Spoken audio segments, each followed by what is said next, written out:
Aujourd'hui, nous allons voir ensemble une nouvelle figure. Il s'agit de la tétractys. Mais avant que de commencer, je vous invite à partager cette réflexion. Voilà, communément, les fibules sont dénommées, cataloguées, classées selon la forme. Et ces formes sont justement définies par des expressions, on va dire des néologismes qui, comme vous vous le rendrez compte, ne voulaient pas dire grand-chose à l'époque romaine. Donc habituellement, les fibules sont dites soit à ailette naissante, à protubérance latérale, à antenne, queue de pan, à corne, à profil fort, en arbalète, en genou et autres peltes, oignons et satellites.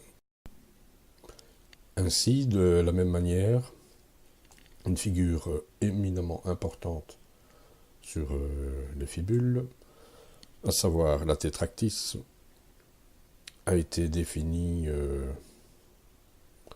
par des termes qui révèlent vraiment que l'on n'a pas compris quelle était sa signification. Donc, de façon classique et académique, je prends par exemple cette fibule-ci, elle est décrite comme comportant une tête de reptile sur le pied, surmontée d'une ligne ondulée, laquelle elle-même est surmontée d'un triangle, comprenant en son sein un semis de triangle. Donc, une des figures les plus importantes qui se trouve sur les fibules a simplement été évaluée comme étant un semis de triangle. Donc, ce qui montre vraiment que l'on n'a pas compris la portée et l'extrême importance de cette figure. Nous allons voir ensemble, tout au long de cette vidéo, de quoi il s'agit. Voilà, on peut retrouver donc la tétractys sur bon nombre de fibules, et notamment celle du type Fougère 26B1. Donc on peut voir qu'il y a aussi des variantes, comme tous les autres types de fibules. Donc parfois on aura une ligne ondulée, parfois elle sera à peine suggérée ou il n'y en aura pas du tout. On voit aussi que les loges seront parfois bien ciselées, bien définies. Parfois même il y aura plus de loges ou moins de loges. On verra que ça c'est dû au principe donc de l'imitation. Mais nous allons voir tout de suite l'extrême importance de cette figure, donc la tétractys, et combien l'archéologie est passée pour le moment à côté de la compréhension de cette figure. Mais avant que d'aller plus loin dans la revue du sujet, il serait bon de nous remémorer quelques éléments importants pour la démonstration de ma théorie. Voilà, dans l'Antiquité grecque, il y avait autant de versions des mythes qu'il y avait de cités-États. Et Hésiode, un grec au 8e siècle avant Jésus-Christ, poète de son état, va nous proposer sa version qui va consister en quelque sorte en une refonte des précédentes. Il va nous proposer donc un paradigme, un modèle, selon un axe vertical, en y associant des endroits qui sont l'apanage de différentes déités. Donc, selon un axe vertical haut-bas, il y aura ainsi le ciel, qui sera le domaine de Zeus, la mer, la terre, et enfin, profondément enfoui sous les pieds, le Tartare, les enfers, qui à l'époque, chez les Grecs, faisait partie donc du royaume d'Hadès. 300 ans plus tard, au 5e siècle avant Jésus-Christ, Empédocle, lui, va en quelque sorte greffer sur cet axe vertical des éléments. Donc au ciel sera attribué le feu. À cette ligne équidistance entre le ciel et les enfers, donc à l'océan, la mer, le flot, va être assimilé l'eau. Ensuite va venir la terre. Et enfin, en dessous, les enfers. Et entre ces différents éléments aussi, il va assimiler un autre élément, l'air. Donc, globalement, il y aura le feu, l'air, l'eau et la terre. C'est ce que nous connaissons sous les 4 éléments d'Empédocle.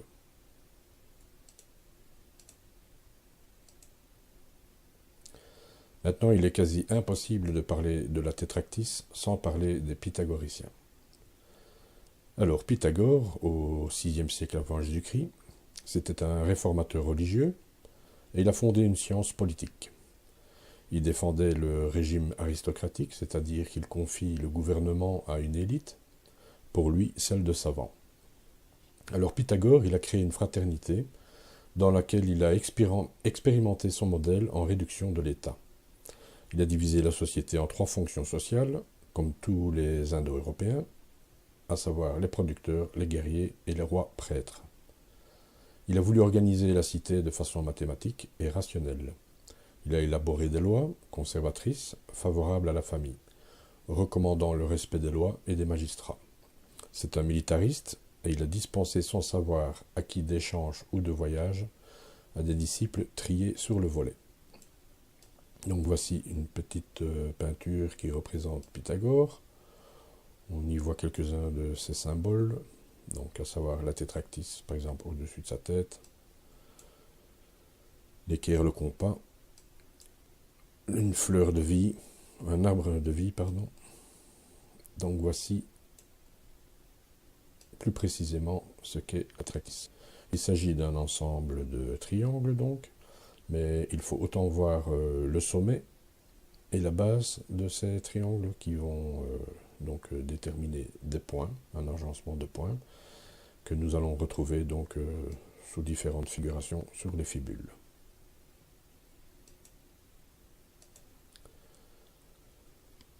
Alors, pour en savoir un peu plus sur la tétractys et les codes points, donc la tétractys c'est un mot qui évoque le nombre 4, tétra, et une lumière rayonnante, actis. C'est un nombre représenté par 10 chiffres disposés en triangle. Sa formule numérique est la suivante. 1 plus 2 plus 3 plus 4 égale 10. Donc 1 plus 2 plus 3 plus 4 égale 10. Alors cette figure était sacrée, les pythagoriciens prêtaient serment par la sainte tétractys. Je verrai plus bas avec vous même une prière qui était consacrée à la tétractys. Alors ces 10 points ordonnés en un triangle équilatéral. On devait voir en fait un point central entouré de 9 points et la base du triangle composée de 4 points. Donc la somme totale vaut 10. Au sommet, il y a un seul point qui symbolise l'un, le divin, qui est le principe de toute chose, l'être non encore manifesté. Au-dessous, l'origine de la manifestation, marquée par 2 points, symbolisant la première apparition, le dédoublement par couple ou la dyade, à savoir le masculin et le féminin, le phallus et l'œuf, etc. Donc le dualisme interne de chaque être. Viennent ensuite les 3 points correspondant aux 3 minéraux du monde, l'enfer, la terre et les cieux, ainsi qu'aux 3 niveaux de la vie humaine, physique, psychique et spirituelle. Et pour terminer, nous trouvons les 4 points de la base de la pyramide, symbolisant les 4 éléments. Donc cet ensemble constitue la décade, la totalité de l'univers créé et incréé, qu'on appelle aussi le triangle de Pythagore. Voici donc la prière par laquelle les pythagoriciens vénéraient cette figure. Je vous la laisse lire, si vous voulez, vous appuyez sur pause.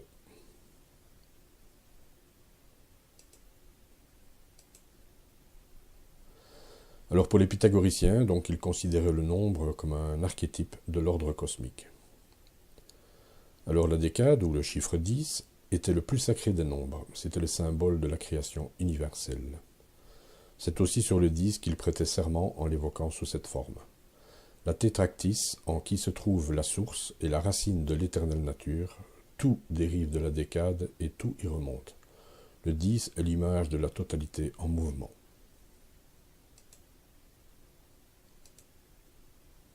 Voici encore une représentation de la tétractys.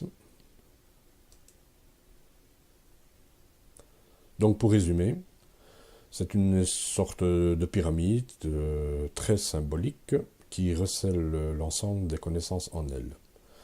s'y trouve la source et la racine de l'éternelle nature, par le jeu des 4 éléments, le feu, l'air, l'eau et la terre, dont l'expression dynamique s'exprime par l'union du feu ou de l'esprit avec la matière, créant ainsi la forme sensible. La matière est représentée, elle, par la terre, symbolisée par le carré ou nombre 4, le feu esprit créateur correspondant au nombre 1. Je vous laisse découvrir à votre aise le reste de cette signification symbolique, mais on voit bien qu'on est loin là d'une simple comparaison d'un petit semis de triangle. Découvrons ensemble d'autres figurations de la tétractise sur les fibules. Voici parfois elle est représentée donc par des triangles, mais tête bêche, haut bas. Ceci aussi doit avoir une symbolique. On la découvre aussi donc par la figuration de points, toujours sur 4 rangs. Ici aussi, elle est bien visible au milieu. Donc, on la trouvera tantôt sous forme de nielle, tantôt sous forme d'émail, tantôt sous forme de loge émaillée. Ou encore, comme ici, par des petits ronds créés par des ocelles. Donc on voit qu'elle est assez récurrente, cette forme, sur les fibules. Donc il faut voir autant le sommet des triangles que leur base, ce qui va donc nous donner les 10 points ou la décade.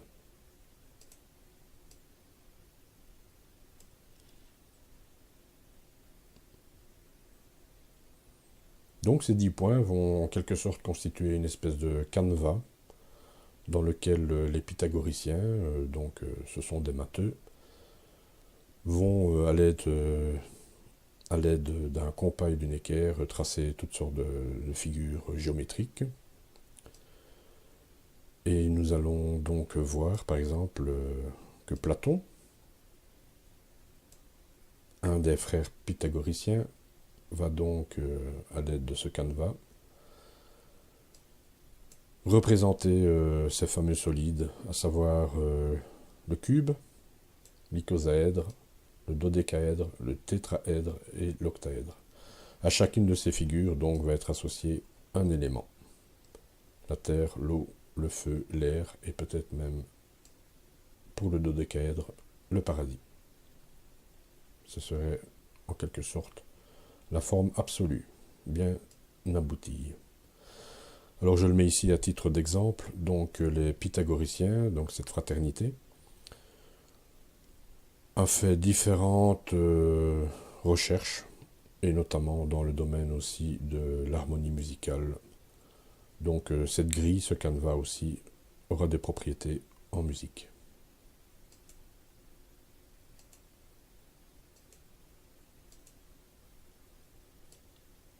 Donc on le voit, un point figurera le feu, 2 points figurera l'air, 3 points va figurer l'eau, 4 points va figurer la terre.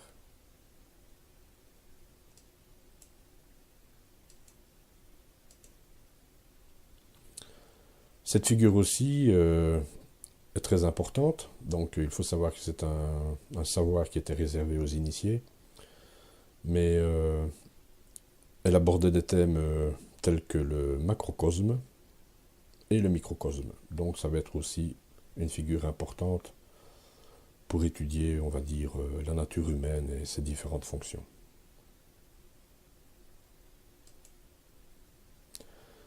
Donc il était très important de bien comprendre que cette figure de petit triangle, ce fameux petit semis de triangle, a une importance très très grande pour comprendre cet univers étrange des fibules. Et alors ces points, donc par exemple ici nous avons un seul point sur cette fibule dans un triangle qui va symboliser le feu. Ici donc on a 3 points qui vont figurer l'eau et qui vont se dissocier par leur couleur du point central noir qui figure le feu. Ici, on va de nouveau retrouver les 3 points qui vont remplacer la classique ligne ondulée pour l'eau. Ici, nous aurons 4 points qui vont figurer la Terre, et dans la logique du tétractys, ils seront représentés dans un carré. Ici, on voit encore un autre exemple avec 3 points, et alors ils seront probablement rehaussés de couleurs qui sont aussi des codes. Par exemple, le jaune étant pour l'air. Donc probablement il doit encore manquer des petites billes de verre rouge. Alors, passer à côté de cette logique de la tétractys et ne pas comprendre qu'il s'agit bien de cette figure sur les fibules, eh bien, c'était passer à côté de la compréhension d'un tas de petits décors. Donc, voilà, des exemples ici. Toutes ces pseudo-ocelles, en fait, sont simplement des procédés techniques pour illustrer et figurer des petits ronds qui sont un code, une communication non verbale, qui vont à chaque fois décliner donc, les 4 éléments. Mais cette découverte ne s'applique pas qu'aux fibules. Elle va avoir une importance aussi, notamment dans d'autres décorations, comme sur les mosaïques. Donc on voit de nouveau ici que cette mosaïque recèle en son sein les 4 éléments.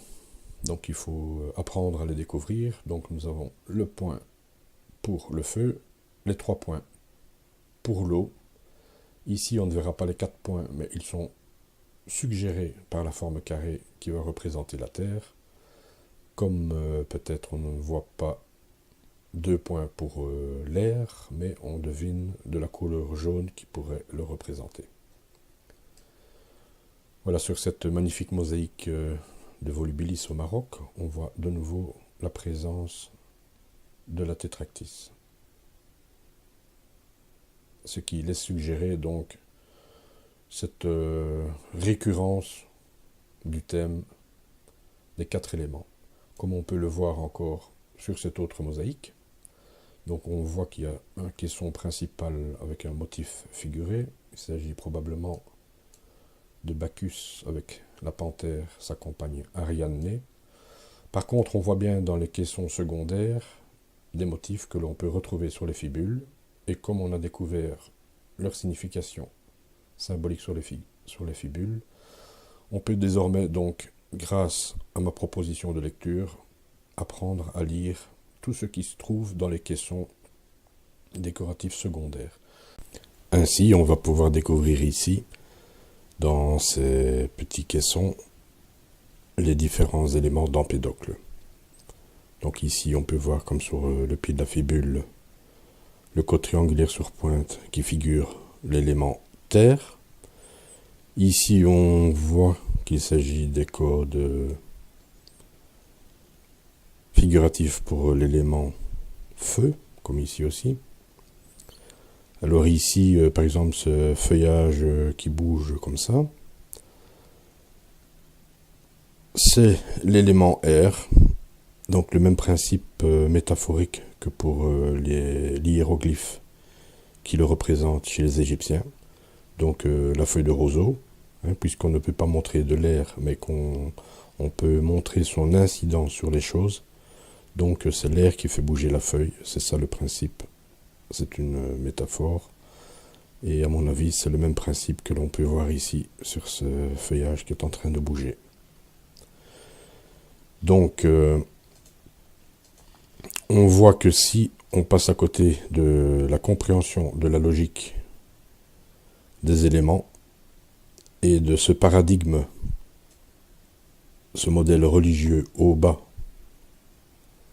donc selon cet axe vertical qui propose de voir au-dessus le ciel, au milieu l'onde pour la mer, en dessous le triangle pour la terre, enfin la boutrolle qui figure la tête de tortue schématisée ou les tartares, on ne comprendra jamais rien aux objets, et bien sûr on ne pourra jamais deviner qu'une amphore même propose le même concept, le même paradigme, cette même carte métaphorique du monde, celle qui a été conceptualisée par les pythagoriciens. Donc, enfin, on comprend donc